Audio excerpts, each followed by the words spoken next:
우리는 지난 시간에 시편 23편의 말씀을 통해서 만족한 삶을 위한 4가지 비결을 배웠습니다. 자, 어떤 비결이 있었습니까? 첫 번째는 우리의 필요를 채우시는 하나님을 나의 목자로 인정해야 한다고 말씀드렸죠. 또 두 번째는 항상 옳은 길, 바른 길, 쉴 만한 길로 이끄시는 하나님의 인도하심을 믿어야 된다. 또 세 번째는요, 인생의 어두운 골짜기에서도 하나님의 함께 하심을 믿어라. 또 마지막으로 원수들이 보는 앞에서 베풀어 주시는 하나님의 은혜를 기억해라 라고 함께 나누었습니다. 자, 이런 믿음을 가지고 살면요, 우리의 삶 가운데 만족함이 넘치게 되고요, 감사가 넘치게 될 줄로 믿습니다. 결국에는 아무런 부족함이 없다는 이 진실한 고백이 튀어나오게 되어 있어요. 그래서 다윗은 마치 엄마 젖을 배불리 먹고 엄마 품에 안겨 있는 아이와 같다고 자기 스스로를 비유하고 있습니다. 어떤 모습일까? 그림으로 한번 표현해 봤습니다. 아이가 엄마 품에서 흐뭇하게 웃고 있는 저 얼굴을 한번 보십시오. 네, 배가 불러서 흐뭇하고 만족함이 넘치는 이 아이의 얼굴이 우리의 모습이 되었으면 좋겠습니다. 하나님 앞에서 우리의 모습이 되어지기를 원합니다. 자, 온유하고 겸손한 사람은 이렇게 하나님 품에서 아무 부족함 없이 만족하면서 평안하게 쉴 수가 있습니다. 여러분 믿으십니까? 예, 이 4가지만 꼭 기억했으면 좋겠습니다. 하나님을 목자로 인정하자. 하나님의 인도하심을 믿자. 하나님의 함께 하심을 믿자. 잔치를 베풀어 주시는 은혜를 기억하자. 이 4가지 꼭 기억할 수 있기를 바랍니다. 자, 하지만 우리가 아무리 오랫동안 신앙생활을 하고 있어도요, 온유하고 겸손하지 못한다면 우리의 삶을 절대로 만족할 수가 없고요, 다른 사람들과 끊임없이 비교하면서 불평하고 다투게 됩니다. 심지어 자신의 부족함을 채우기 위해서 남의 것을 강제로 빼앗는 일이 있게 되는 것이죠. 자신의 부족함을 남의 것으로 채우기 위해서 사람들 사이에서는 온갖 전쟁이 일어나게 되고요, 무차별하게 죽고 죽이는 참혹의 역사가 끊어지지 않게 된다는 것입니다. 자, 도대체 왜 이런 일들이 반복돼서 일어나게 되는 것일까요?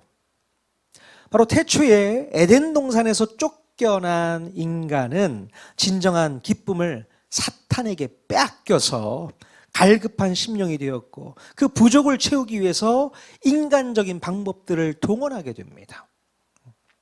자, 그것이 바로 싸움으로, 또 다툼으로, 분열과 전쟁을 일으키는 방법으로 나타나게 되는 것이죠. 자, 그러므로 이 모든 문제들을 끊어내고 사탄의 올무로부터 인간을 해방시키기 위해서 이 땅에 누가 찾아오셨습니까? 예, 바로 평화의 왕이신 예수 그리스도께서 이 땅에 찾아오셨습니다. 이 땅에 오신 예수님은 모든 수고하고 무거운 짐진 자들을 초청해서 불러주셨어요. 바로 우리 주님의 이 초청과 부르심에 순종하여 온유와 겸손을 배우면 진정한 만족을 느끼며 또 쉼을 누릴 수 있고 평화를 되찾을 수 있게 될 줄로 믿습니다. 하지만 주님의 초청을 거절하고 예수님께로 나아오지 않는다면 그 사람은 결국 만족한 삶을 살 수가 없을 뿐더러 행복한 쉼을 절대로 누릴 수 없게 된다는 사실이죠. 자, 여러분들은 만족한 삶을 살고 싶으십니까? 아니면 늘 부족한 삶을 살고 싶으십니까? 당연하죠. 당연히 만족한 삶을 살고 싶지 않겠습니까? 자, 예수님께로 나오면 내 형편이 부족해도 만족을 누릴 수가 있게 되고요, 예수님께로 나아가지 않으면 내 형편이 아무리 풍족해도 여전히 부족하다고 느낄 수밖에 없습니다. 예. 그러니 당연히 예수님께로 나아가서 온유와 겸손을 배우고 만족한 삶을 사는 것이 지혜로운 선택인 줄로 믿습니다. 우리 옆 사람에 이렇게 한번 권면했으면 좋겠어요. 오늘도 만족한 삶을 사시기를 축복합니다. 축복하십시오. 만족한 삶을 사시기를 축복합니다. 여러분 표정을 보면 만족한 삶을 살고 있는지 그렇지 않은지를 알 수가 있습니다. 만족한 삶을 사시는 분들은 얼굴 표정이 밝아요. 웃음기가 넘쳐납니다. 근데 만족하지 못하고 늘 부족하다 느끼시는 분들은 짜증이 이렇게 있어요. 화가 나 있습니다. 예, 화내지 마시고 하나님께서 나에게 풍성하게 채워주셨다. 만족함을 오늘도 누리며 살기를 원합니다. 여러분 그렇다면 자신의 삶의 만족을 느끼면서 사는 사람들은 서로의 관계 속에서 어떤 혜택을 누리면서 살게 될까요? 어떤 혜택이 있을까요? 바로 평화로운 삶을 선물로 받게 된다는 것입니다. 만족은요 반드시 평화로 이어지게 되어 있어요.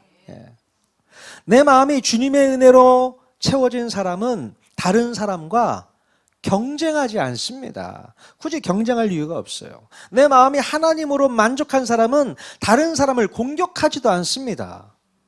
결핍이 없으니 공격할 이유가 전혀 없습니다. 오히려 그 사람은 주변 사람들에게 평화를 흘려보내는 평화의 사자가 될 수 있는 것이죠.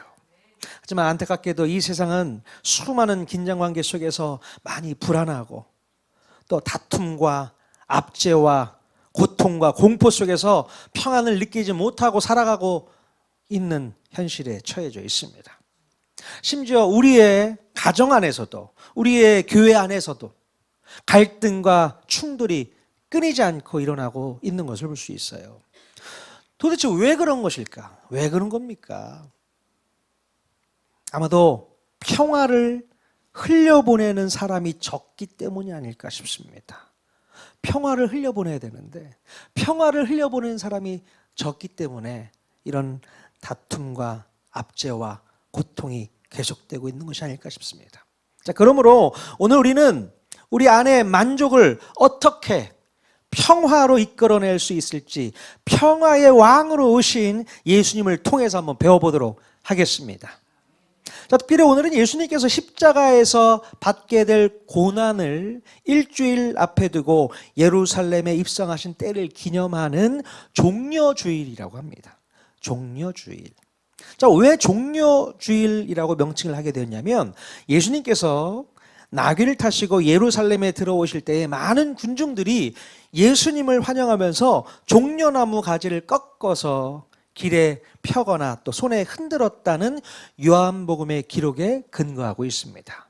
한번 그 모습을 그림으로 한번 봤으면 좋겠네요. 예수님께서 예루살렘 성으로 입성하는 장면입니다.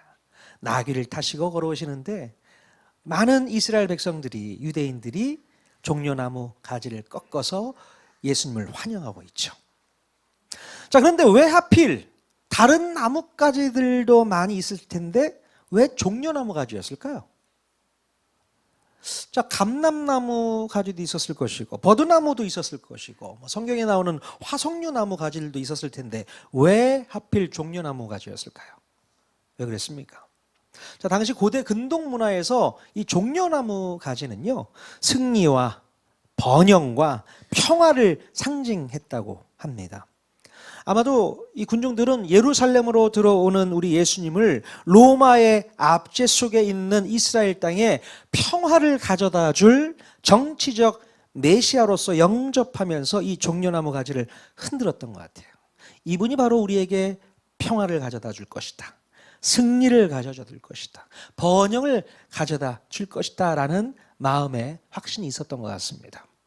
자, 예루살렘으로 들어오시는 예수님을 맞이한 사람들은 예수님을 향해서 찬양을 하기까지 합니다. 자, 누가복음 19장 38절 같이 읽겠습니다. 시작. 찬송하리로다 주의 이름으로 오시는 왕이여 하늘에는 평화요 가장 높은 곳에는 영광이로다. 네, 사람들은 예수님을 향해서 평화의 왕이라고 목소리 높여 외치면서 찬양했습니다. 자, 그 당시 유대인들은 무슨 이유 때문에 평화를 외치면서 예수님을 찬양을 했을까요? 좀 전에도 말씀드렸지만 그때 당시 이스라엘 땅은 오랜 동안 로마의 식민지로 있었습니다. 얼마나 고통스러운 시간을 보냈을까요? 자, 그 당시 유대인들은 이 로마 제국의 압제로부터 벗어나게 해줄 정치적인 메시아를 간절한 마음으로 기다려오고 있었습니다. 자, 그런데 때마침 혜성처럼 등장한 젊은 청년 예수를 보고서 그들은 확신했습니다. 어떤 모습을 보았을까요?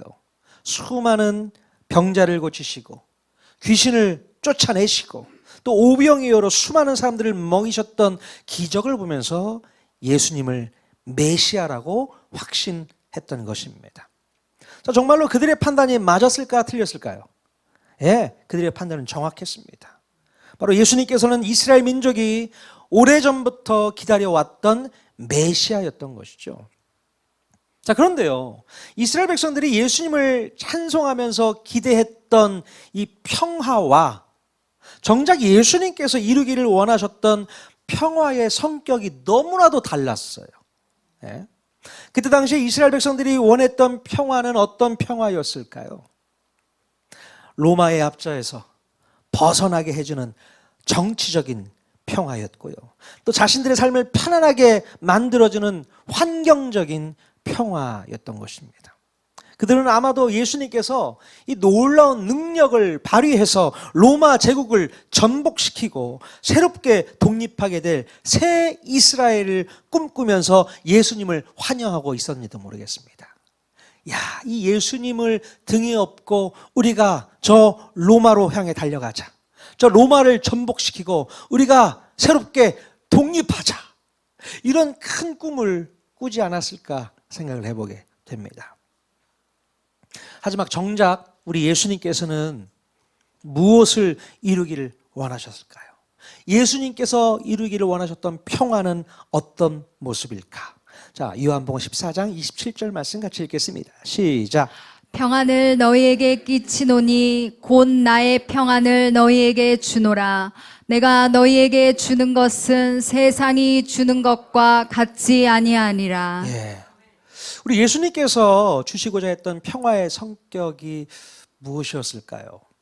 아무런 문제도 없고 아무런 걱정도 없고 아무런 긴장도 없는 환경적인 그런 평화가 아니라 여러 가지 문제 가운데서도 흔들리지 않고 무너지지 않는 우리 마음의 상태, 그 평화를 주시겠다고 말씀하고 있는 것이에요. 세상 사람들은 상황을 뒤집어 엎고 문제를 타파해서 얻게 되는 평화를 원했지만 우리 예수님께서는 사람의 마음이 바뀌어져서 얻게 되는 평화를 소개해 주고 있는 것입니다. 사람의 마음이 바뀌어야 된다는 것이죠. 그러므로 우리 예수님은 이스라엘 나라가 처해 있는 현재의 상황과 환경을 바꿔주기 위해서 오신 것이 아니라 바로 사람의 마음을 바꾸기 위해서 오셨다는 사실을 알아야 되는 것입니다. 사람들은 예루살렘에 입성하시는 예수님을 바라보면서 소리 높여 환영하고 있는데요. 그때 우리 예수님의 반응이 심상치가 않습니다. 41절에 보니까 예수님의 반응이 어떠셨어요? 우리 예수님께서 예루살렘 성을 바라보시면서 울고 계셨다는 거예요. 울고 계셨어요. 자, 예수님께서 눈물을 흘리면서 내뱉으신 말씀을 우리가 잘 들어봐야 됩니다. 누가복음 19장 42절 말씀 한번 더 읽겠습니다. 시작. 이르시되 너도 오늘 평화에 관한 일을 알았더라면 좋을 뻔하였거니와 지금 내 눈에 숨겨졌도다. 네, 평화에 관한 일을 알았더라면 그 얘기죠. 자, 그래서 말씀하고 계신 평화에 관한 일이란 무엇을 의미하는 것일까요? 평화에 관한 일? 자, 우리 예수님께서는 그 당시 이스라엘 백성들뿐만 아니라 오늘 바로 이 말씀을 접하고 있는 우리들에게도 평화에 관한 일에 대해서 알기를 원하고 계셨다는 겁니다. 자, 그렇다면 우리 예수님께서 이루고 싶었던 진정한 평화는 무엇이었을까? 우리 주님이 그토록 꿈꾸셨던 진정한 샬롬, 평화를 히브리어 말로 샬롬이라고 합니다. 진정한 샬롬, 그 의미에 대해서 한번 살펴보도록 하겠습니다.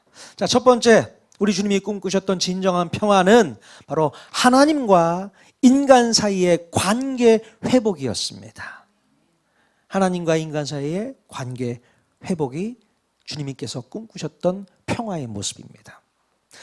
자, 여러분, 아담과 하와가 범죄로 인해서 우리 모든 인간은 하나님과의 관계가 그때부터 깨져버렸습니다. 하나님과 아름다운 교제를 나누고 있었던 에덴 동산에서 쫓겨나게 되었단 말이죠. 갈라지게 되었어요. 인간의 죄로 인해서 하나님과는 원수된 상태로 이어져 올 수밖에 없었던 것이죠. 자, 그런데 우리 예수님께서는 이 막혔던 담을 허물어서 우리 모든 인간이 다시 하나님께 나아갈 수 있도록 길을 열어주셨다는 겁니다. 예, 이것이 바로 모든 평화의 시작이 되었던 것입니다. 예수님께서 오신 이유가 바로 이거예요. 우리를 다시 에덴 동산으로 초청하기를 원하셨던 것입니다. 다시 돌아와라. 사탄에 의해서 끌려갔던 저 세상에서 다시 돌아와 달라. 그리고 원수되었던 하나님과 다시 회복하는 삶을 살아라. 이것이 가장 중요한 목적인 줄로 믿습니다. 자, 로마서 5장 1절 말씀 같이 한번 읽어보겠습니다. 시작. 그러므로 우리가 믿음으로 의롭다 하심을 받았으니 우리 주 예수 그리스도로 말미암아 하나님과 화평을 누리자. 네, 우리 모든 인간이 죄라는 장벽 때문에 깨어지고 단절되었던 이 창조주와의 관계가 예수님의 그 십자가 희생으로 다시 연결이 될 수 있었던 것입니다. 예수님께서는 십자가에서 우리를 위하여 대신 죽으심으로 우리를 의롭게 하셨고, 그 결과로서 우리 모두는 하나님과 화평을 누릴 수 있게 된 줄로 믿습니다. 그렇다면 하나님과 화평을 누리게 된 것이 우리에게 어떤 혜택을 가져다 줄까요? 하나님과 화평을 누려서 내가 얻을 수 있는 게 뭘까요? 뭐가 있겠습니까? 자, 우리가 과거에는 죄로 인해서 바로 하나님의 심판을 두려워해야 했지만 이제는 그리스도 안에서 의롭다함을 받았기 때문에 이제 심판에서 멀어지게 된 줄로 믿습니다. 우리는 더 이상 심판받지 않아도 되는 거예요. 더 이상 과거의 잘못에 얽매이지 않고 하나님 앞에서 떳떳하게 설 수 있는 놀라운 혜택을 얻게 된 줄로 믿습니다. 이것처럼 큰 혜택이 어디 있을까요? 우리 주님이 오시지 않았다면 우리는 여전히 죄 가운데 살면서 심판받을 것을 두려워하며 벌벌 떨면서 살았을 거예요. 그러나 이제는 아닙니다. 예수님께서 이 땅에 오셨기 때문에 그분을 믿는 자들은 심판에서 멀어지게 된 줄로 믿습니다. 뿐만 아니라 우리 하나님을 뭐라고 부를 수 있어요? 아바 아버지, 아버지라고 부를 수 있는 자격까지 얻게 되었다는 사실입니다. 그만큼 하나님과 우리와의 관계가 더욱 친밀해졌고 가까워졌음을 의미한다고 볼 수 있습니다. 자, 예수님께서 이 땅에 오신 이유 첫 번째 뭐라고요? 하나님과 인간의 관계를 회복시키기 위해서 오셨다. 이 평화의 모습을 우리에게 이루어주길 원해서 오셨다는 사실을 기억해야 됩니다. 자, 두 번째로 우리 주님이 꿈꾸셨던 진정한 평화는 바로 사람과 사람 사이의 관계 회복입니다. 네. 누구와 누구 사이 관계 회복이요? 사람과 사람 사이 관계 회복입니다. 자, 에베소서 2장 14절에 있는 말씀 같이 한번 읽어보겠습니다. 시작.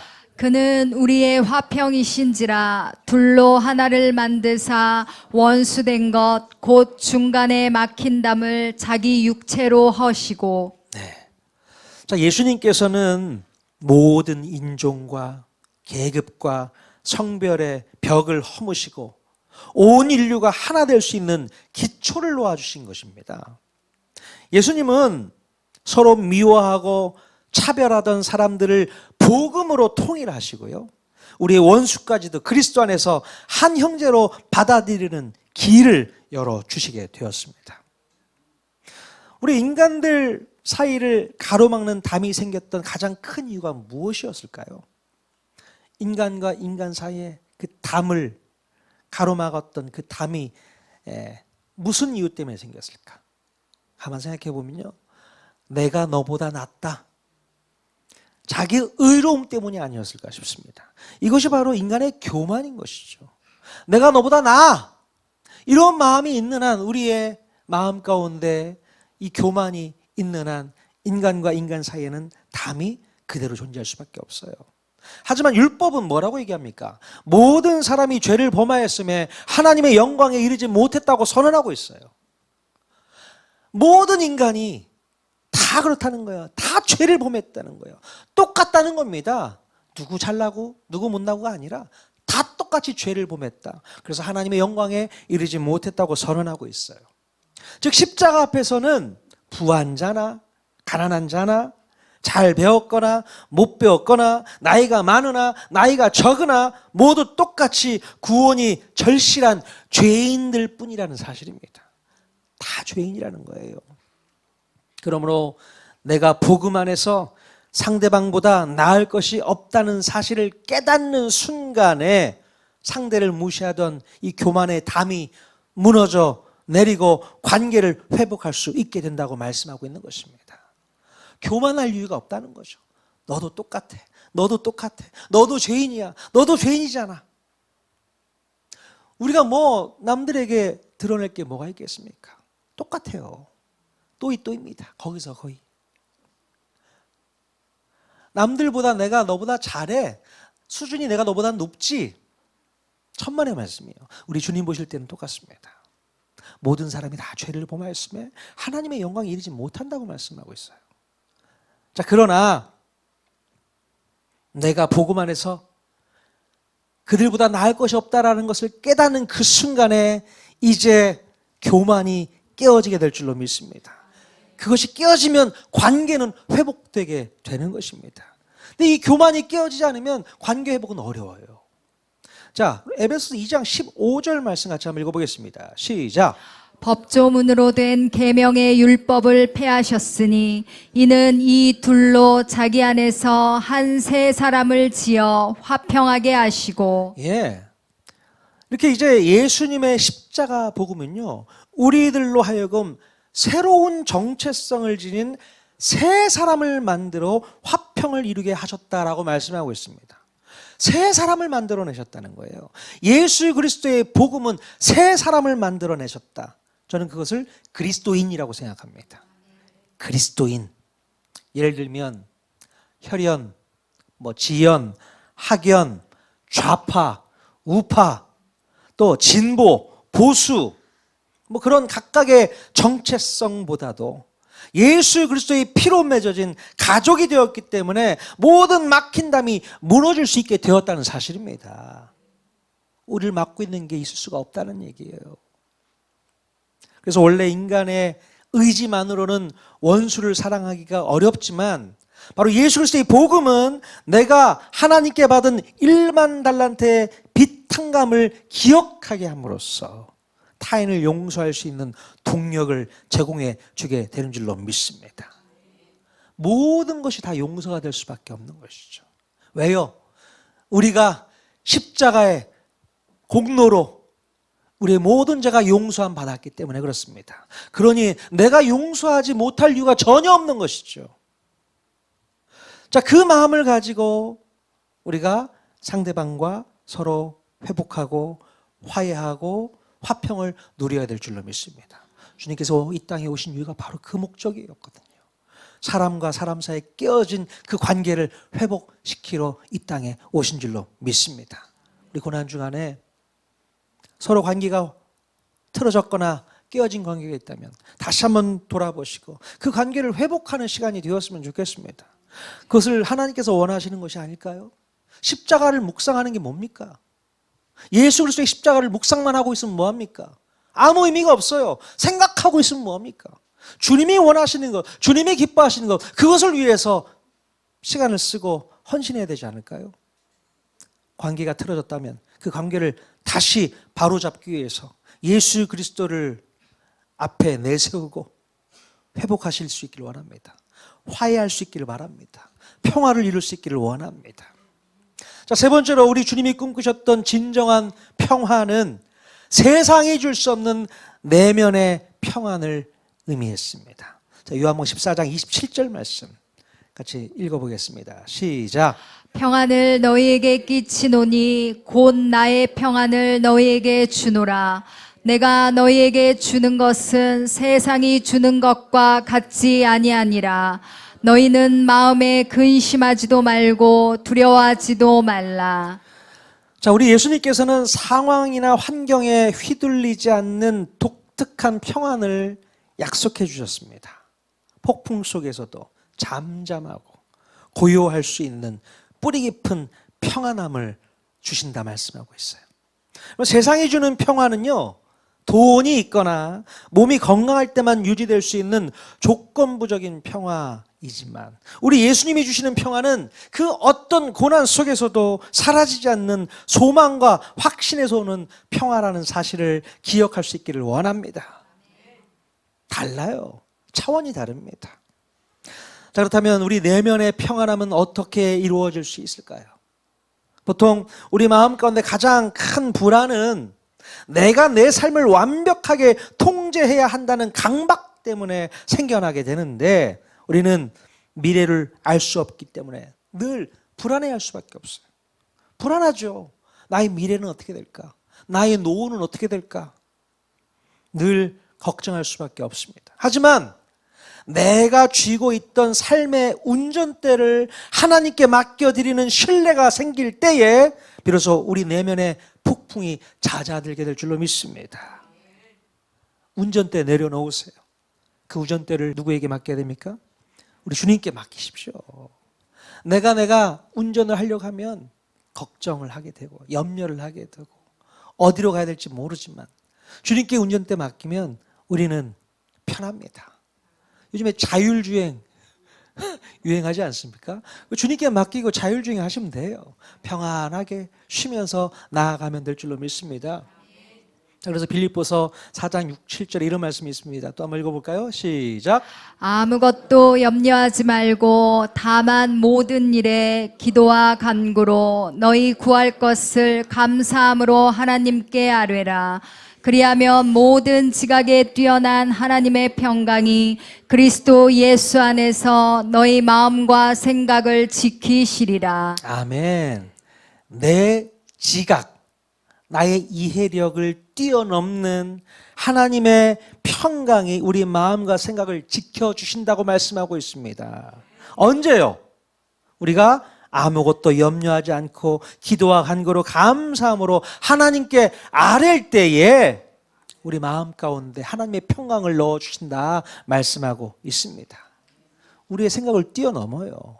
우리는 우리의 이성적 판단은 늘 걱정할 수밖에 없고 두려워할 수밖에 없고 고민할 수밖에 없지만 그 이성적 판단을 뛰어넘는 하나님의 평강이 우리를 주장하시기 때문에 우리는 넉넉히 이기게 될 줄로 믿습니다. 그러니 아무것도 염려하지 마라, 걱정하지 마라, 두려워하지 마라 말씀하고 있는 줄로 믿습니다. 이렇게 예수님께서 이루신 평화, 이 샬롬은 하나님과의 관계가 바로 서고 또 이웃과의 관계에서 미움이 사라지며 그 결과로서 내 영혼에 참된 안식이 찾아오는 것을 의미하고 있습니다. 이것이 바로 예수님께서 우리에게 주고자 하셨던 참된 평화의 본질인 줄로 믿습니다. 여러분, 우리 주님께서 눈물을 흘리시며 하신 이 말씀을 오늘 우리의 마음 가운데 새게 될 줄로 믿습니다. 너도 평화에 관한 일을 알았더라면. 주님은 지금도 우리에게 동일하게 말씀하고 계십니다. 우리는 평화를 원한다고 말하지만 정작 평화를 이루어 주시는 우리 주님을 외면하고 있지 않은가 한번 생각해 보시기 바랍니다. 환경이 바뀌기만을 기다리고 문제가 해결되기만을 기다리면서 정작 우리의 마음을 바꾸기 위해 오신 예수님은 놓고 있지 않은가 한번 생각해 보시기 바랍니다. 여러분, 참된 평화는 멀리 있지 않습니다. 이미 우리 가운데 오셨고 십자가로 이루어 주신 줄로 믿습니다. 우리가 그 주님을 받아들이고 그 십자가 앞에 나아갈 때에 비로소 하나님과 화평을 누릴 수 있게 되고요. 사람과의 관계가 회복되며 어떤 상황 속에서도 흔들리지 않는 평안을 얻게 될 줄로 믿습니다. 여러분, 이 고난주간에 우리 주님의 눈물을 꼭 기억할 수 있기를 원합니다. 눈물을 흘리신 주님, 왜 눈물을 흘리시고 계신가? 그리고 우리는 결단해야 됩니다. 더 이상 내 생각과 내 기대와 내 바램을 붙잡고 있는 것이 아니라 평화의 왕 되신 예수님을 온전히 받아들이겠다고 결단할 수 있기를 원합니다. 주님께서 그렇게도 원하셨던 평화, 그 평화를 우리 마음 가운데 되새겨야 돼요. 그래서 내 삶이 평화를 누리기만 하는 자리에서 멈추지 말고 우리의 가정과 우리의 목장과 우리의 교회와 모든 관계 속에서 진정한 평화를 흘려보내는 통로가 되실 수 있기를 주님의 이름으로 간절히 축원드립니다. 여러분들이 바로 평화의 통로가 되어 주십시오. 우리 교회부터 시작하면 어떨까요? 아니 우리 목장부터 시작하면 어떨까요? 우리 가정에서 이 일을 시작하면 어떨까요? 나 스스로가 피스메이커가 되면 어떨까요? 한번 도전해 보십시오. 예수 그리스도를 믿는 자들, 예수 그리스도를 우리 마음 가운데 품고 있는 자들, 평화가 이미 왔으니 그 평화를 함께 나누면서 진정한 평화를 이루어내는 저와 여러분 모두가 다 내는 이번 고난주가 될 수 있기를 주님의 이름으로 간절히 축원드립니다. 아멘.